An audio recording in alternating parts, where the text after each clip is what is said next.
அஸ்ஸலாமு அலைக்கும் வரஹ்மத்துல்லாஹி வபரகாத்துஹு. வணக்கம்.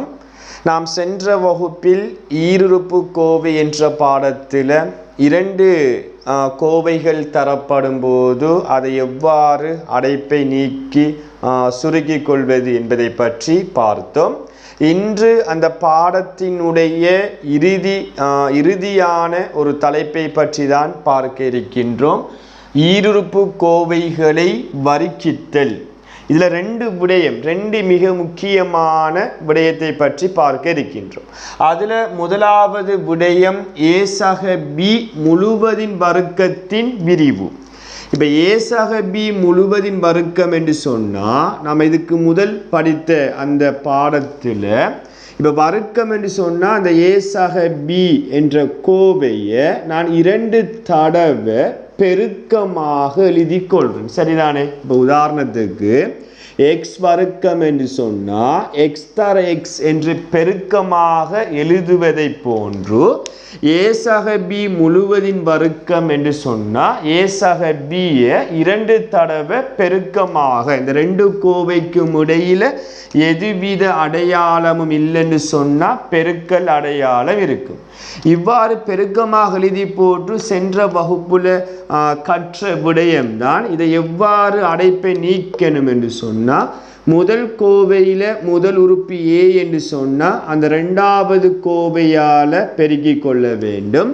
முதல் கோவையில் செகண்ட் உறுப்பு சக பி என்று சொன்னால் மீண்டும் அந்த 2வது கோவையால் பெருக்கிக் கொள்ள வேண்டும். ஏயால் பெருக்கினா ஏ வர்க்கம் என்று வரும். பியால் பெருக்கினா ஏ பி என்று வரும். சக பிய ஏயால் பெருக்கினா சக பி ஏ என்று எழுதுவதும் ஒன்றுதான், ஏபி என்று எழுதுவதும் ஒன்றுதான். ஸோ நான் ஏபி என்று போட்டுக்கொள்கிறேன். சக பியால் பெருக்கினா பி வர்க்கம் என்று வரும். இப்போ இனத்தோடு சேர்க்கும் போது ஏ வர்க்கம் சக ஏபியும் சக 2 ஏபி என்று வரும். சக பி வர்க்கம் அப்படியே வரும். இதுதான் ஏசக பி முழுவதின் வர்க்கத்தினுடைய விரிவாக இருக்கும். இதை கட்டாயம் மாணவர்கள் ஒவ்வொருவரும் ஞாபகம் வைக்க வேண்டும். இதற்கான ஒரு ஷார்ட்கட் மெத்தட் ஒன்று இருக்கு. இந்த கேள்வி இப்படியான ஒரு மெத்தடில் கேள்விகள் வரும்போது இவ்வாறு செய்யும் போது நேரம் போகும். அப்போ இந்த வர்க்கமாக வரும்போது விரைவாக எப்படி அடைப்பை நீக்குவதென்று சொன்னால், இப்போ உதாரணத்துக்கு பாருங்கள், இதை நான் சொல்லி தந்து போட்டு உதாரணத்துக்கு வாரேன். இப்போ ஏ என்று சொன்னால் அதே ஏயால் பெருக்கின ஏ வர்க்கம் என்று வரும்.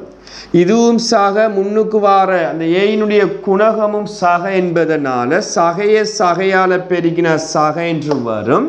உள்ளுக்கு இருக்கிற 2 உறுப்பையும் பெருக்கணும். பியால் பெருக்கினா ஏபி என்று வரும். வார விடைய எப்போதும் 2ஆல் பெருக்கணும்.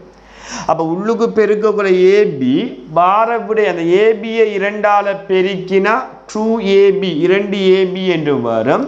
3ஆம் உறுப்பு எப்போதும் சக, முதலாம் உறுப்பும் கடைசி உறுப்பும் எப்போதும் சக வரும். காரணம் சக பியை அதே சக பியால் பெருக்கோல சகையை போட்டு பி வர்க்கம் என்று எழுதி கொள்ள வேண்டும். இப்போ உதாரணத்துக்கு பாருங்கடா, உதாரணம் இப்போ எக்ஸாக 3 முழுவதின் வர்க்கம் என்று சொன்னால் இப்படி நான் விரிவெழுத மாட்டேன். ஷார்ட்கட் மெத்தட் தான். எக்ஸ் வர்க்கம் என்று வரும். இது சக இதுவும் சக. அப்போ சகையை போட்டு உள்ளுக்கு வார 2ஐயும் பெருக்கணும். அப்போ எக்ஸை 3ஆல் பெருக்கினா 3x என்று வரும். வார விடைய 2ஆல் பெருக்க வேண்டும் எப்போதும். அப்போ பெருக்கும் போது 6x என்று வரும். 3ஆம் உறுப்பு எப்போதும் அதனுடைய குறியீடு சக வரும். 3 அதே 3ஆல் பெருக்கும் போது 9 என்று வரும். 3 2ஆல் பெருக்கி 6 என்று போடக்கூடாது. 3 அதே 3ஆல் பெருக்கி 9 என்று போடணும். இன்னும் ஒன்றை பார்ப்போம். y சக 5 முழுவதின் வர்க்கம் என்று சொன்னால் y வர்க்கம் என்று வரும். சக அப்போ சக என்று வரும். பெருக்கும் போது y 5ஆல பெருக்கினா 5y வார விடைய 2ஆல பெருக்க வேண்டும். அப்ப 10y என்று கிடைக்கும். சாக 5 அதே 5ஆல பெருக்கும் போது 25 என்று கிடைக்கும். அப்ப y சக 5 முழுவதின் வர்க்கத்தினுடைய விரிவு y வர்க்கம் பிளஸ் 10y பிளஸ் 25 என்று கிடைக்கும். ரைட். இப்ப முதலாவது உதாரணத்தை பாருங்க. பின்வரும் கோவைகளை விரித்து எழுதி சுருக்க வேண்டும். சரிதானே? ஃபர்ஸ்ட்டுக்கு பாருங்க, எக்ஸாக 3 முழுவதின் வர்க்கம் என்று சொன்னால் அந்த ஷார்ட்கட் மெத்தட் ஊடாக நீங்கள் செய்து கொள்ள வேண்டும். இப்போ எக்ஸை எக்ஸால் பெருக்கினா எக்ஸ் வர்க்கம் என்று வரும். இதுவும் சாகைங்கிறதால சகையை போட்டு எக்ஸை 3ஆல பெருக்கினா 3x வார விடைய எப்போதும் 2ஆல பெருக்கணும். அப்போ 6x என்று வரும். சாக 3ஆல பெருக்கும் போது 9 என்று வரும். இதே போன்று இரண்டாவதை பாருங்க, 3b சக 2 முழுவதின் வர்க்கம் என்றா ஃபர்ஸ்ட் உறுப்பு 3b என்று வருது. அப்போ 3bயை அதே 3bயால பெருக்கக்கோல 9b வர்க்கம் என்று வரும். சாக 3bயை 2ஆல பெருக்கினா 6b அதை 2ஆல மறுபடியும் பெருக்கணும். 12b என்று கிடைக்கும். சாக 2ஆல பெருக்கினா 4 என்று வரும். அதே போன்றுதான் மூன்றாவதை பாருங்க, 3pயை அதே 3pயால பெருக்கினா 9p வர்க்கம் சக வரும். காரணம் சகையால பெருக்கினா சாக. 3pயை 4qவால பெருக்கினா 12pq என்று வரும். அதை எப்போதும் 2ஆல பெருக்கணும். பெருக்கும் போது 24pq என்று வரும். 4qவை 4qவால பெருக்கினா 16q வர்க்கம் என்று கிடைக்கும். இதே போன்றுதானா நாலாவது உதாரணத்தை பாருங்க. நான் ஏற்கனவே சொல்லியிருக்கேன், ஃபர்ஸ்ட் உறுப்பும் லாஸ்ட் உறுப்பும் எப்போதும் சகையில் வரும். அப்போ மறை 2y அதே மறை 2yயால பெருக்கக்கோல மறையும் நேராக போகுமா போகாதா? போகும். அதனால் ஃபர்ஸ்ட் உறுப்புக்கு நேரண்டு போட தேவையில்லை. 2y 2yயால பெருக்கினா 4y வர்க்கம் என்று வரும். இப்போ பாருங்க, மறையை நேரால பெருக்கினா மறை என்று வரும். 2y 5ஆல பெருக்கினா 10y வார விடைய 2ஆல பெருக்கும் போது 20y என்று வரும். சாக 5ஆல பெருக்கினா 25 என்று கிடைக்கும். அப்போ இவ்வாறு தான் அந்த ஈருறுப்பு கோவையினுடைய வர்க்கம் வரும்போது இந்த ஷார்ட்கட் மெத்தட் ஊடாக இவ்வாறு விரித்தெழுதி சுருக்கிக் கொள்ள முடியும். அடுத்த விடயத்தை பற்றி பார்ப்போம். அடுத்த சிறு தலைப்பை பாருங்க, a/b முழுவதின் வர்க்கத்தின் விரிவு. அப்போ ஏற்கனவே சொன்னது போன்றோ a/b முழுவதின் வர்க்கம் என்று சொன்னால் இதை 2 தடவை ஃபர்ஸ்ட்டுக்கு அந்த விளக்கத்துக்காக நான் விரித்து எழுதி கொள்கிறேன். அதன் பிறகு a எடுப்பீங்க என்று சொன்னால் செகண்ட் கோவை a/bயால் பெருக்க வேண்டும். மறை b எடுப்பீங்க என்று சொன்னால் மீண்டும் அந்த 2வது கோவை a/bயை பார்த்து எழுதி கொள்ள வேண்டும். அப்போ ஏயால் பெருக்கினா a வர்க்கம் ப்ளஸ் மைனஸால் பெருக்கினா மறை, ஏயை பியால் பெருக்கினா ab என்று வரும். மறை பியை ஏயால் பெருக்கினா மறை ab, baங்கிறது ஒன்றுதான், ab ஒன்றுதான். மறையால் பெருக்கினா நேர் என்று வரும். பியால் பெருக்கினா b வர்க்கம். இப்போ a/b முழுவதின் வர்க்கத்தினுடைய விரிவு எப்படி வரும் என்று சொன்னால் a வர்க்கம். இப்போ திசை கொண்ட எண்களை கூட்டல் கழித்தல் வரக்கோல 2 மறை என்று சொன்னால் மறையை போட்டு கூட்ட வேண்டும். ஒரு ஏபியும் 2 ab என்று வரும். 3ஆம் உறுப்பு எப்போதும் b வர்க்கம் நேரில் வரும். அப்போ இதுதான் a/b முழுவதின் வர்க்கத்தினுடைய விரிவாக இருக்கும். அப்போ அந்த a/b முழுவதின் வர்க்கத்தின விரிவுக்கும் இந்த விரிவுக்கும் இடையிலான வேற்றுமை என்னென்னு சொன்னால், அங்கே a/b முழுவதின் வர்க்கம் வந்தால் எல்லாம் சகையில் வரும்.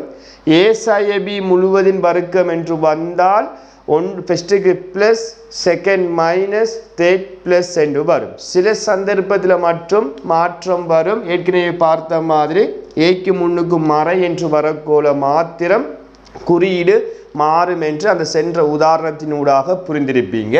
அப்போ இதை வைத்து ஒரு ஷார்ட்கட் மெத்தடை பார்ப்போம். இப்போ ஏ சய 2 முழுவதின் வர்க்கம் வந்தால் அப்போ இந்த விரிவை எப்படி விரைவாக எழுதி கொள்வது என்று சொன்னால் ஏயை ஏயால் பெருக்கினா ஏ வர்க்கம் என்று வரும். இது நேர் இது மறை. ஸோ நேர மறையால் பெருக்கினா மறை. உள்ளுக்கு பெருக்க வேண்டும் 2a. வார விடைய 2ஆல் பெருக்கினா 4a என்று வரும். மூன்றாம் உறுப்பு எப்போதும் நேர் என்று வரும். 2 2ஆல் பெருக்கினா 4 என்று கிடைக்கும். அப்போ இவ்வாறு தான் ஏ சய பி முழுவதின் வர்க்கத்தினுடைய விரிவையும் எழுதி கொள்ள வேண்டும். இது சம்பந்தமான சில பயிற்சிகளை பற்றி பார்ப்போம். இப்போ முதலாவது உதாரணத்தை பாருங்க. பி சய 3 முழுவதின் வர்க்கம் என்று சொன்னால் பியை பியால் பெருக்கினா பி வர்க்கம் என்று வரும். நேர மறையால் பெருக்கினா மறை. பியை 3ஆல் பெருக்கினா 3p. வார விடைய எப்போதும் 2ஆல் பெருக்க வேண்டும் 6p என்று வரும். மூன்றாம் உறுப்பு எப்போதும் நேர். 3ஆல் பெருக்கினா 9 என்று கிடைக்கும். அப்போ இதிலிருந்து தெளிவாக விளங்கணும். ஃபர்ஸ்ட் உறுப்பும் லாஸ்ட் உறுப்பும் ஏ சக பி முழுவதின் வர்க்கம் வந்தாலும் சரி, ஏ சக பி முழுவதின் வர்க்கம் சார்ந்த ஃபார்மேட்டில் வந்த கேள்வியாக இருந்தாலும் சரி, ஆரம்ப உறுப்பும் கடைசி உறுப்பும் எப்போதும் நேரில் வரும். அப்போ இதே போன்று வை வர்க்கம் மறை பாருங்க. 1 வையால் பெருக்கினா 1 வை. வார விடைய 2ஆல் பெருக்கும் போது 2 வை. மூன்றாம் உறுப்பு எப்போதும் நேரில் வரும். 1ஆல் பெருக்கினா 1 என்று கிடைக்கும். இதே போன்று இப்போ 2 உறுப்பு சேர்ந்து வருது 5m. அப்போ 5m 5m பெருக்கினா 25m வர்க்கம் என்று வரும். நேர மறையால் பெருக்கினா மறை. 5m 3n பெருக்கினா 15mn. வார விடைய 2ஆல் பெருக்கும் போது 30mn என்று வரும். மூன்றாம் உறுப்பு எப்போதும் சாக. 3n பெருக்கினா 9n வர்க்கம் என்று கிடைக்கும். இதே போன்று நாலாவதை பாருங்க. மறை 5m வந்தாலும் சரி என்ன வந்தாலும் சரி முதல் உறுப்பு நேரு தான். அப்போ 5m பெருக்கினா 25m வர்க்கம் என்று வரும். இப்போ மறையால் பெருக்கக்குள்ள நேராக மாறும். 5m 6n பெருக்கினா 30mn. அதை 2ஆல் பெருக்கும் போது 60mn என்று வரும். மூன்றாம் உறுப்பும் எப்போதும் நேராக இருக்கும். 6n பெருக்கினா 36n வர்க்கம் என்று கிடைக்கும். இதே போன்று இறுதி உதாரணத்தை பாருங்க. 3a அதே 3a பெருக்கினா 9a வர்க்கம். நேர மறையால் பெருக்கினா மறை என்று வரும். 3a 5b பெருக்கினா 15ab. வார விடைய 2ஆல் பெருக்கும் போது 30ab என்று வரும். மூன்றாம் உறுப்பு நேர். 5b 5b பெருக்கினா 25b வர்க்கம் என்று கிடைக்கும். அப்போ இவ்வாறு தான் இந்த ஏ சய பி முழுவதின் வர்க்கத்தில் வரக்கூடிய கேள்விகளை செய்து கொள்ள வேண்டும். இதை பயன்படுத்தி சில பயிற்சிகள் வித்தியாசமாக வரும்போது அதை எவ்வாறு செய்து கொள்வது என்பதை பற்றி பார்ப்போம். இந்த கேள்விக்கான தலைப்பு ஈருறுப்பு கோவையின் வர்க்கமாக எழுதி சுருக்குக. இப்போ 21 வர்க்கம் என்று சொன்னால் 21 அதே 21ஆல் பெருக்கி 441 போட்டால் செய்முறைக்குரிய விடைக்குரிய புள்ளிகள் கிடைக்காது. அந்த தலைப்பு என்ன சொல்லப்படுது? ஈருறுப்பு கோவையின் வர்க்கமாக எழுதி. அப்போ 2 கோவையின் வர்க்கம் படிச்சிருக்கோம். ஒன்று ஏ சக பி முழுவதின் வர்க்கம், இன்னொன்று ஏ சய பி முழுவதின் வர்க்கம். இந்த 2 விரிவில் ஒரு விரிவை பயன்படுத்தி இதனுடைய பெருமானத்தை கண்டுபிடிக்கணும். இது எப்படி இலகுவாக செய்வது என்று சொன்ன பிள்ளைகள், தரப்படுகின்ற பெருமானத்தை 10 மடங்காக வைத்து அந்த கூட்டற் பிணைப்பு அல்லது கழித்தற் பிணைப்பை நீங்கள் உருவாக்க வேண்டும். அதாவது இப்போ 10ஓட எதை கூட்டக்குள்ள 21 வரும்? 11. 20 எடுப்போம். 20ஓட எதை கூட்டக்கோள் 21 வரும், 1 கூட்டக்கோள். இப்போ 30 எடுத்தீங்கன்னு சொன்னால் கழிக்கக்கோள் தான் 21 வரும். எதை கழிக்கக்கோள், 9 கழிக்கக்கோள் 21 வரும். மற்ற இதை பார்க்க தேவையில்லை. இந்த மூன்றையும் நீங்கள் எடுக்கக்கோல இந்த கூட்டல் கழித்தல்ல வார பெருமானத்தை மட்டும் நீங்கள் பார்த்து கொள்ளுங்க. இதில் எது சிறிய பெருமானம், 11ஆ 1ஆ 9ஆங்கிறத பார்க்கும்போது அந்த 1 தான் சிறிய பெருமானம். அந்த 1 வார சோடி எடுக்கிறது இந்த 2 சோடியை எடுக்கிறத விட இலகுவாக இருக்கும். நீங்கள் இந்த சோடி எடுத்தாலும் சரி, இந்த சோடி எடுத்தாலும் விட வரும். ஆனால் மிக இலகுவாக வரக்கூடிய சோடி எதுன்னு சொன்னால் 20 + 1 எடுத்து செய்யும் போது இலகுவாக இருக்கும். சரிதானே?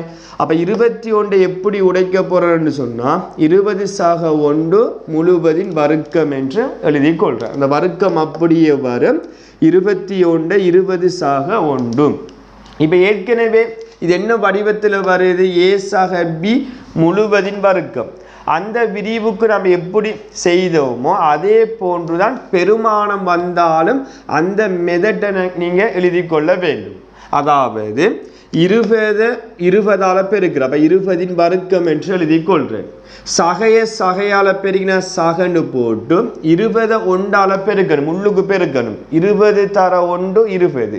வார விடைய 2ஆல் பெருக்கணும். பெருக்கும் போது 20 2ஆல் பெருக்கின 40 சாக 1இன் வர்க்கம் 20இன்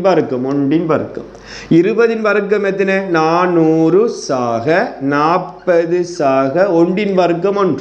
அப்போ இவ்வளவுத்தையும் கூட்டும் போது 441 என்று வரும். அப்போ 21இன் வர்க்கத்தின் பெருமானம் 441 என்று கிடைக்கும். இதே போன்றுதாண்டா இப்போ 98இன் வர்க்கத்தை பாருங்க.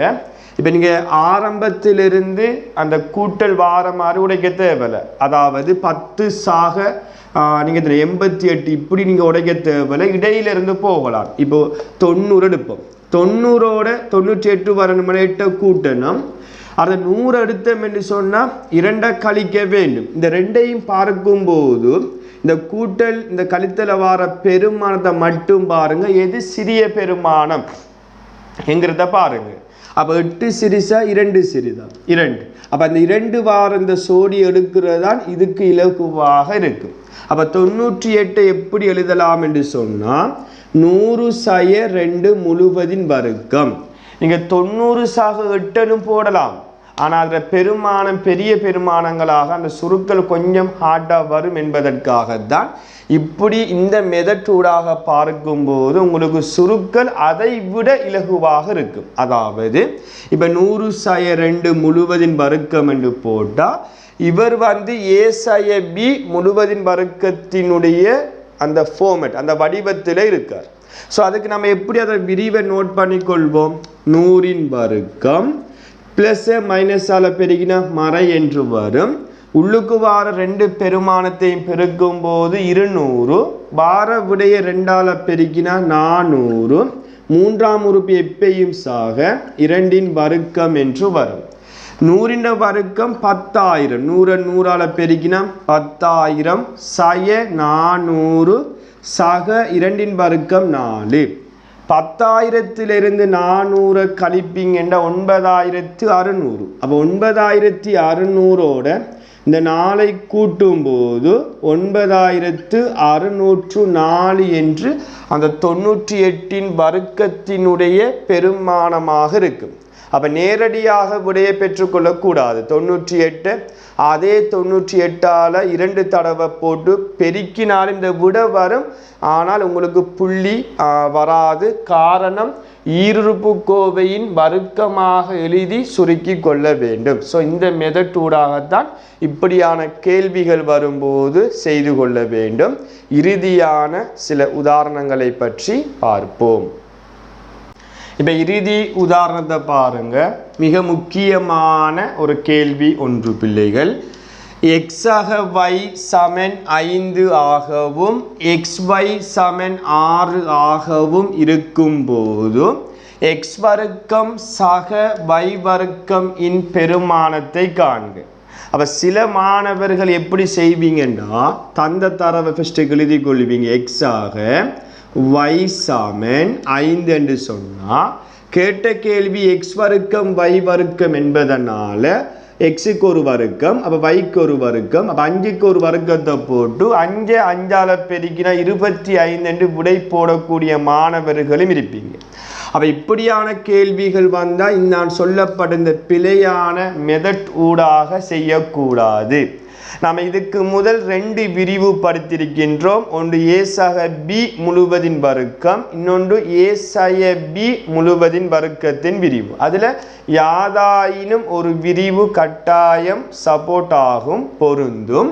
இப்போ நீங்கள் ஃபஸ்ட்டுக்கு என்ன செய்யணுமெண்டா தந்த தரவை பார்த்து எழுதி கொள்ளுங்க. எக்ஸாக y சமன் 5 ஒரு முக்கியமான தரவு. இதை நீங்கள் நோட் பண்ணிவிட்டு இப்போ கேட்ட கேள்வி எக்ஸ் வர்க்கம் ப்ளஸ் y வர்க்கத்தின் பெருமானம் யாது என்று கேட்டால், இப்போ இவருக்கு வர்க்கம் வரணும் என்று சொன்னால் தனித்தனியாக வர்க்கம் ஒருபோதும் கொடுக்கக்கூடாது. அப்படி கொடுத்தால் பிழை. அப்போ நீங்கள் என்ன செய்யணும்னா மொத்தமாக பிரக்கெட் பண்ணி இவரை வரிக்கிக்க வேண்டும். அப்போ இவரை வரிக்கித்தால் சமனுக்கு வலதுபுறம் இருக்கிறதையும் என்ன செய்ய வேண்டும்? வரிக்கிக்க வேண்டும். ஏன்? இது சமன்ங்கிறதால நாம் என்னத்தை செய்கிறோமோ அதே செய்கையை சமனுக்கு மறுபுறம் இருக்கிற பக்கமும் செய்து கொள்ள வேண்டும். அப்படி நோட் பண்ணிவிட்டு இப்போ இவரை விரிவை நீங்கள் எழுதி கொள்ள வேண்டும். அப்போ எக்ஸ் வர்க்கம் சாக உள்ளுக்கு பெருக்கி வார விடைய 2ஆல் பெருக்கணும். அப்போ உங்களுக்கு தெரியும் 2xy சக வைய வையால் பெருக்கினா y வர்க்கம் சமன் 5ன் வர்க்கம் 25. 5 5ஆல் பெருக்கும் போது 25. இப்போ கேட்ட கேள்வி எக்ஸ் வர்க்கமும் y வர்க்கமும் என்பதனால இந்த 2க்கு நான் இப்படி கோடு போட்டால் இந்த 2ஐயும் சேர்த்து எழுதி கொள்ள போகிறேன் என்று ஒரு கருத்தாக இருக்கும். அப்போ எக்ஸ் வர்க்கம் சக y வர்க்கம் என்று போட்டு 2க்கும் xyக்கும் இடையில தர அடையாளம் இருக்கும். அப்போ xyக்கு தந்த பெருமானம் 6. அப்போ xyக்கு பதிலாக 6 சமன் 25 என்று எழுதி கொள்ள வேண்டும். அப்போ எக்ஸ் வர்க்கம் சக y வர்க்கம் 2 6ஆல் பெருக்கக்கோள் உங்களுக்கு தெரியும் 12. 12 கூட்டுப்பட்டா சமனுக்கு அங்கால போனால் கழிப்படும். அப்போ 25லிருந்து 12 கழிக்கும் போது எக்ஸ் வர்க்கம் சக y வர்க்கத்தின் பெருமானம் 13 என்று கிடைக்கும். கட்டாயம் உங்களோட ஃபர்ஸ்ட் டைமில் இப்படியான கேள்வி ஒன்று கட்டாயம் வாரத்துக்கு எதிர்பார்ப்புடைய ஒரு கேள்வியாக ஒரு வினாவாக இது அமையும். இதே போன்று கடைசி கேள்வியை பாருங்க. டி சாக 1 டி சமன் 2 ஆக இருக்கும்போது டி வர்க்கம் சாக 1 டி வர்க்கத்தின் பெருமானம் யாது? அதே கேள்வி போன்றுதான். அப்போ டி சாக 1 டி தான் தரவு சமன் 2. அப்போ வர்க்கம் வாரத்தால் நான் ஏற்கனவே சொன்னது போன்று தனித்தனியாக வர்க்கம் கொடுக்கக்கூடாது. அப்போ மொத்தமாக பிரக்கெட் பண்ணி வரிக்கித்தா அங்கே வார பெருமானத்தையும் வரிக்கிக்க வேண்டும். இப்போ டீயால் பெருகின டி வர்க்கம் என்று வரும். இப்போ உள்ளுக்கு வார 2ஐயும் பெருக்கணும். டீயை 1 டீயால் பெருக்கக்கோல டீயும் வெட்டுப்பாட்டா இப்போ 1 மட்டும் மடங்காக இருக்கும். அப்போ வார விட 1. அப்போ 1 என்ன செய்யணும்? 2ஆல் எப்போதும் பெருக்குவதை போன்று பெருக்கி வார விடைய 2ஆல் பெருக்கணும். பெருக்கினா 1 2ஆல் பெருக்கும் போது 2 மட்டும் வரும். சாக 1 டீயை 1 டீயால் பெருக்கினா 1 டி வர்க்கம் என்று வரும். சமன் 2 2ஆல் பெருக்கும் போது 4 என்று கிடைக்கும். இப்போ கேட்டது டி வர்க்கம் சாக 1 டி வர்க்கம் என்பதனால டி வர்க்கம் சாக 1 டி வர்க்கம் 2 கூட்டுப்படுது. சமனுக்கு அங்கால போனால் 4லிருந்து அந்த 2 கழிக்க வேண்டும். ஆகவே டி வர்க்கம் சாக 1 டி வர்க்கத்தின் பெருமானம் 2 ஆக காணப்படும். அப்போ இவ்வாறு தான் இந்த அமைப்பில் உங்களுக்கு பார்ட் 1ல் கேள்விகள் வரும்போது செய்து கொள்ள வேண்டும் பிள்ளைகள். அப்போ இவ்வளவும் தான் உங்களுடைய ஈருறுப்பு கோவை என்ற பாடத்தில் இருந்த மீதி பகுதிகளாக காணப்படுகின்றது. அப்போ இத்துடன் ஈருறுப்புக்கோவை என்ற பாடம் முழுமையாக முடிவடைந்துள்ளது. அப்போ இது சம்பந்தமான வேக் ஷீட் உங்களோட குழுமத்தினூடாக பதிவேற்றப்படும். அந்த வேக் ஷீட்டையும் உங்களுக்கு வழங்கப்பட்ட நேர சூழ்ச்சிக்கு ஏற்ப அடுத்த வகுப்பு எப்போது இருக்கின்றதோ அதற்கு இடையில் செய்து அனுப்பி கொள்ளுமாறு கேட்டுக்கொண்டு மற்றுமொரு காணொளியில் புதிய தலைப்பினூடாக உங்களை சந்திக்கும் வரை விடைபெற்று செல்கின்றேன். நன்றி, வணக்கம்.